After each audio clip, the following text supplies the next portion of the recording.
আলু কেটে নিয়েছি ফালি ফালি করে আর 3 টুকরা শোল মাছ নিয়েছি। এবার পরিমাণ বুঝে স্বাদ মতো হলুদের গুঁড়া, মরিচের গুঁড়া, লবণ দিয়ে মাখিয়ে নেব। মাখিয়ে কিছুক্ষণ রেখে দেব। তারপর এগুলোকে গরম তেলে ভেজে নেব। আলু আর মাছ আমি একসাথেই দিয়ে দিলাম 2 পিঠ একটু লালচে করে ভেজে তারপর তেল থেকে তুলে নিচ্ছি।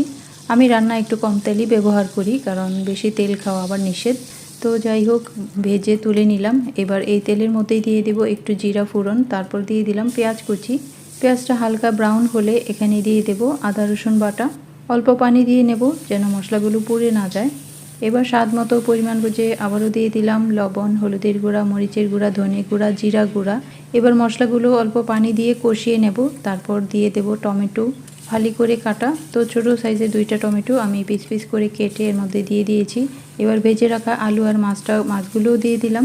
এবার দিব 1 কাপ পানি। পানিটা দিয়ে যেহেতু আলু আর মাছ আগে আমি ভেজে নিয়েছি, টমেটো মশলার সাথে কষিয়ে নিয়েছি, তাই এখানে 5 মিনিট জাল করলেই ঝোলটা অর্ধেকটা টেনে যাবে, একটা মাখা মাখা ভাব হবে।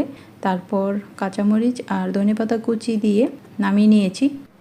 উপরে একটু টালা জিরা গুঁড়া ছিটিয়ে দিলাম। খুব সিম্পল একটা রান্না। রেগুলার কয়েকটা মশলা দিয়ে এই শোল মাছের আলু দিয়ে মাখা মাখা এই ঝাল ঝাল ঝোলটা দারুণ লাগে খেতে। তো ভালো থাকুন, একেবারে ঘরোয়া উপকরণ দিয়ে খুব সিম্পল রান্না দেখতে সাথেই থাকুন। আল্লাহ হাফেজ।